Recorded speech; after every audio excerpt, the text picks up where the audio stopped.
All right, when we're doing a repeat print, we have our foam print from last time. We put it on the paper. We've got our ink on a piece of Perspex, and we've got a piece of paper that is labelled. Now there is one table set up with paper and pencils. You write your name on your paper there and leave the pencil there. I don't want the pencils going to the paint tables, or we'll end up with pencils covered in paint. Make sure you write your name and grade on the top. You can do that on the back if you want to turn it over and use that. When you roll out the paint, you've got to make sure it's nice and even, and we are sharing this, so you want to spread the paint out nice and evenly so there's no big blobs. Try not to go to the edge of the Perspex, it makes a big mess. Then we roll the ink onto the foam plate. Now you might need to turn it around to make sure you get all the corners. We don't want too much paint or we end up with it oozing and you don't get a nice print. And we also don't want too little paint because then it doesn't come out very well. When you're not using your roller, put it back on the plastic, okay, so you don't get paint everywhere. You can already see I've got a bit of paint here. If it gets too much, we can put a clean, fresh piece of paper over the top so you've got a clean area to work. Now, remember when we were doing these, we wanted to do repeat prints and registration. So I'm going to start mine up in the corner here.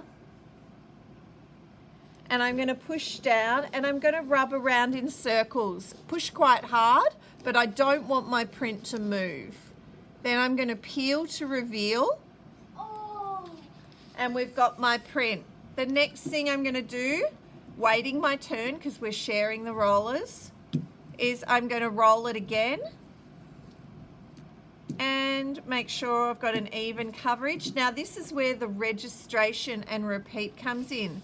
Registration means I'm trying to match it up, so I'm trying to line up the edge of my plate with the last print I did so that it repeats the pattern, and you'll start to see that the arrows join up. See how the arrow joins up? And then I start to make, instead of these become bigger triangles. So you want to have the next time I do it, I'm going to move it down. So I'm going to go down here and I want to check that it's registering with the edge of the paper and the edge of the last print I did.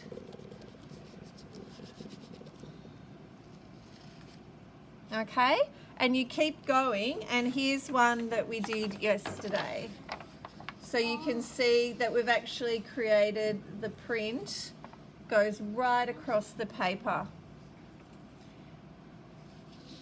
All right, this would then go on the drying rack, and the plates, because they've got paint on them too, I've got paper on the bench next to the drying racks. They can go and sit on there when it's drying.